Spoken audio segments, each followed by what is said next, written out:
ganda oh. Buti nakisama din yung weather at saka hindi bulan no?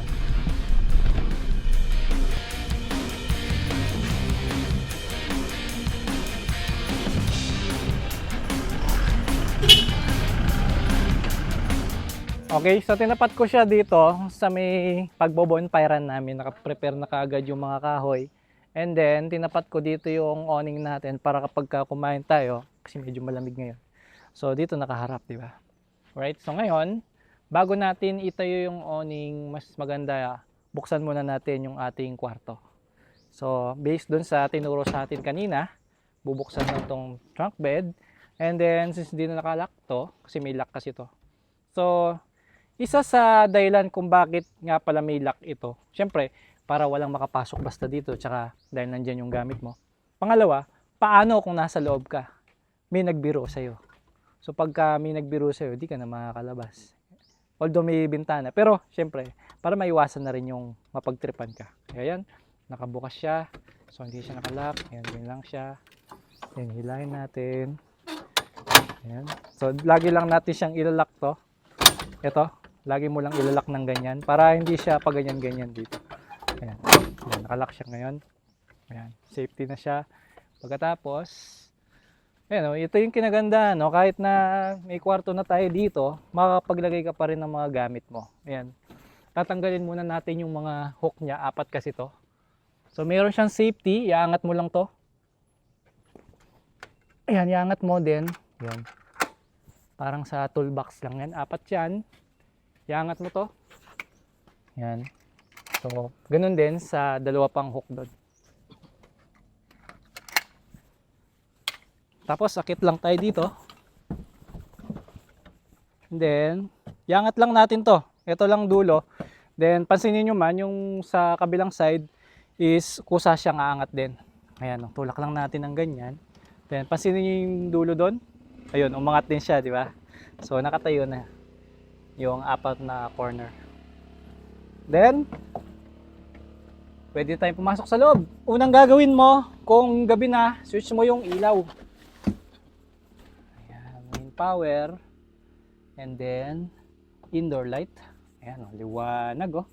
Pagkatapos, dahil hindi naman naka-on yung ating aircon, buksan na natin yung mga bintana.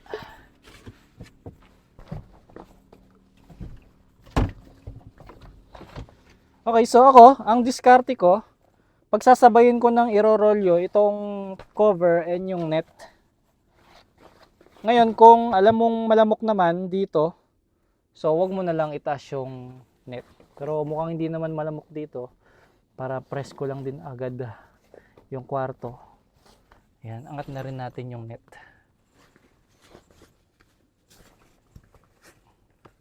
Tapos, dito naman sa labas. Ayan. May zipper siya, nasa labas, i-roll mo lang. Then, ito, meron siyang tali dito. Ito ay para sa cover sa labas. Then, iuhok mo lang yan dito sa labas. Meron siyang naka-ready. Ito pareho lang din sa bintana. Yan. So, dalawa yan.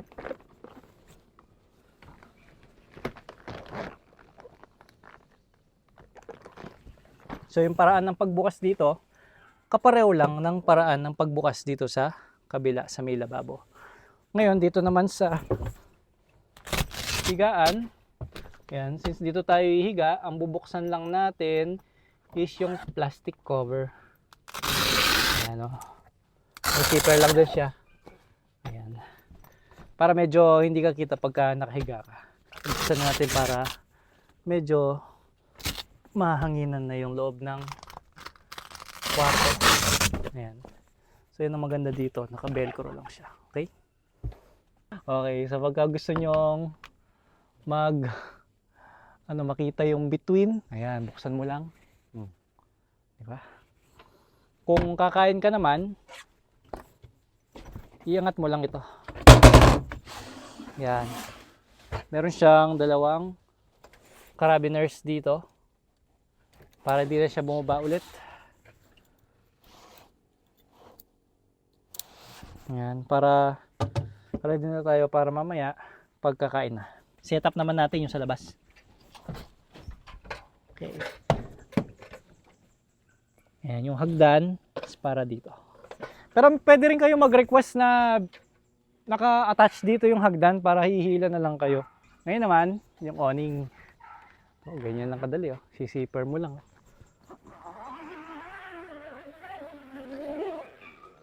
Tapos yung tatlong strap.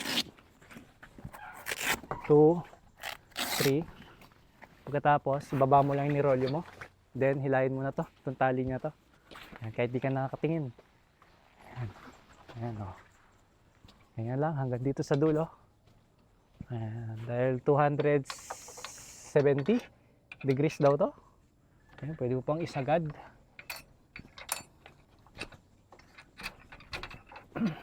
Ayan. Hila na siya, and then, yung tatlong paa.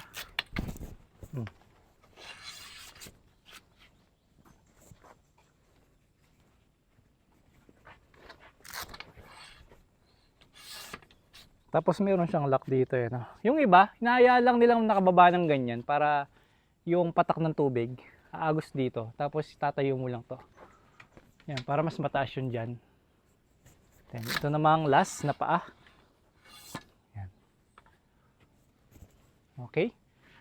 Ako naman, ang masasuggest ko pa, meron din naman siyang pinagtatalian dito. So, to dapat nakatali pababa. Kasi hindi mo masasabi, baka biglang humangin. Kailangan hindi lilipad to. Kasi pwedeng umangat. Ayan o. Pwedeng tangayan. Ngayon, medyo madilim na sa part ko na meron tayong ilaw dito. So, try naman nating i-switch yung outdoor lights. Ayun o. Ganda o. So, yung outdoor lights niya, automatic, ang iilaw is 3. Isa dyan sa mismong parang dining area natin. Then dito sa door.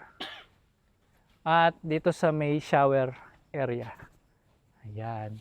So try nga natin buksan yung shower area. Okay. Subukan lang natin eh. Hindi tinuro sa akin to pero huhulaan lang natin. Ayan. Meron siyang hard cover. Then, bababa lang to. So, ang maganda sa kanya, hindi sumasagad hanggang sa floor. Kasi pag nag-shower ka, di ba, magpuputik dito, babasa. Yan ang maganda. And then, malam ko, meron siyang hinihila dito, na ganyan. Ayan. And then, hilahin mo to.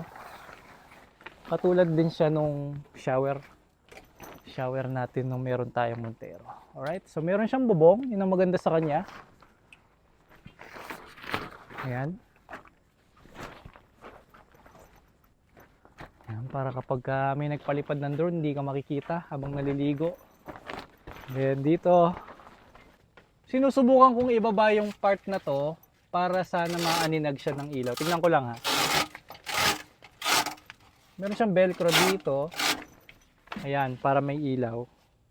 Alright? So, tignan natin kung sa labas naka-on yung ilaw. Mukhang hindi ka naman makikita sa loob. Eh, no? Dahil pure black siya.